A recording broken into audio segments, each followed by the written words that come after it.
Leandro Lo is going to look to step to the middle and enter his knee cut position. But watch, Craig's going to shut down the space by crossing his legs and going shin to shin. Leandro Lo's okay with that though. He likes to knee cut over the shin to shin, so he punches his underhook and he goes for the knee cut. But there's one thing that ends up stopping him from getting it. The answer is Craig's left hand. That is the sole thing that stops this knee cut from happening. So when we analyze this knee cut from Leandro Lo, this attempt, he has everything perfect, exactly how he wants it. Now, he may not want the shin to shin in an ideal world, but he always knee cuts through the shin to shin. So that's not a big deal for him. He has an underhook. He has Craig on his left hip while he's going to knee cut him through the right hip. That's the perfect knee cut position. He has a deep underhook. He has the head block. Everything is on point. The only thing that shuts down this knee cut from Leandro Lo is the left hand of Craig Jones. So let's get deep into the mechanics here and think about why this worked. And we'll break down what it's effectively doing. So the first thing to understand with that grip is that it's effectively a coyote hook or a Kosoto hook. The only difference is that the coyote hook is done with the leg and Craig's using his hand. So when we think of a Kosoto hook, it's basically a coyote hook, and it's basically just putting pressure on the MCL a little bit, forcing the opponent to respect it. And I'll show you an example from Craig. Taking a Kosoto hook. So another thing that's important to remember about shutting down the knee cut this way with the hand assist is that you don't need the shin to be there. You don't need the shin to shin, but you do need the hand. So you could still apply this technique to defend a knee cut without the shin to shin, just grabbing the heel with your hand.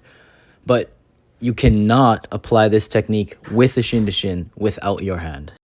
Why is that? So when we think about a knee cut, what direction is Leandro Lo looking to take his leg?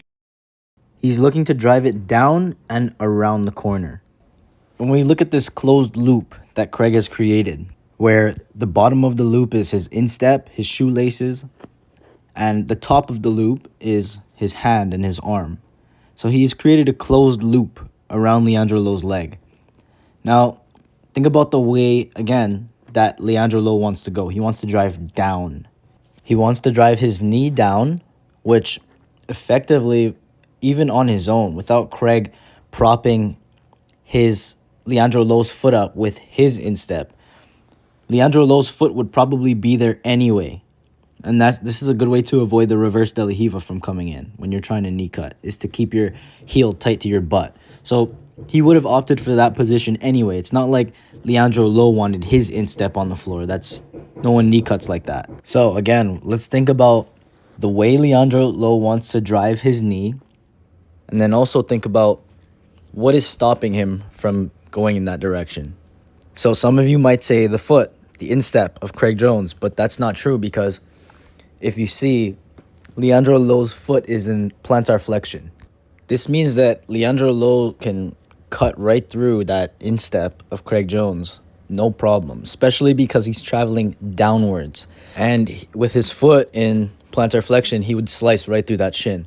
So now, let's look at the arm, which is what I've already said is the one thing that is going to actually prevent the knee cut. So, like we talked about, the direction Leandro Lo wants to take his leg and his foot is downwards and to the side, to the left. So I'd say if we're looking at it from a top-down angle, it'd be clockwise.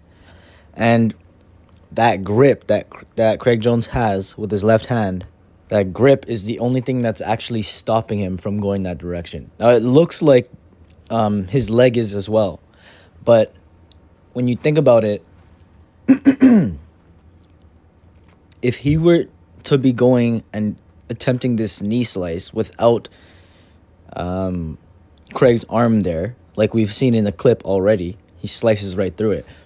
It's because he's going to slice downwards first before going counterclockwise, right?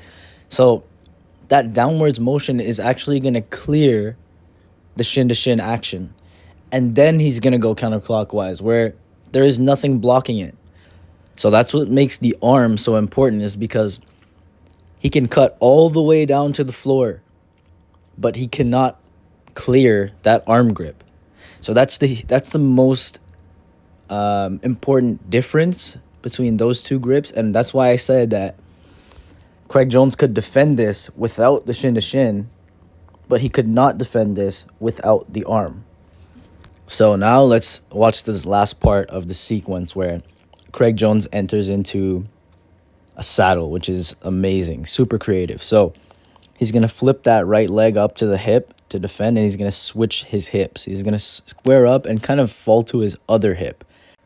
Now, Leandro Lo is going to look to stuff Craig's right leg and go back into headquarters and knee cut. But look what Craig does.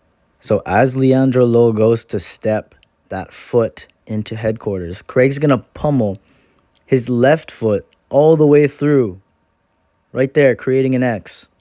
And another thing he's going to do, look at his left hand, he's going to control a secondary leg. So that's an important thing about leg locks, especially controlling the saddle position, is they always say if you can control their secondary leg, you're golden, because the secondary leg is their number one mode of escaping, is by utilizing that secondary leg. So another thing I find interesting is that if you look, his right leg, it's in position for like that half butterfly entry where you kind of lift your opponent with the butterfly and backstep into the saddle, like you just saw right there from Lachlan. And what I thought was very cool about this was from that pretty much the same position, Craig does not even lift or invert. He just kind of switches his hips to the other direction. And that's just really cool. I never thought about doing that ever. The only time I ever saw that entry from the half butterfly was the way we saw it with Lachlan. And Gordon Ryan does it all the time. So that was just another thing I thought was very cool. And that's it. So as we let the rest of this sequence play until Craig taps him out, let's just talk about what we learned. So we covered shutting down the knee cut, the Leandro Lo knee cut. We talked about shin to shin and the Kosoto hand assist. And then we also talked about how Craig Jones set up his saddle entry from the headquarters. Very interesting. So that's it, guys. If you liked the video, hit the subscribe button for more. Throw me a like to support the channel. And if you're a real nerd, hit that notification bell. That's it, guys.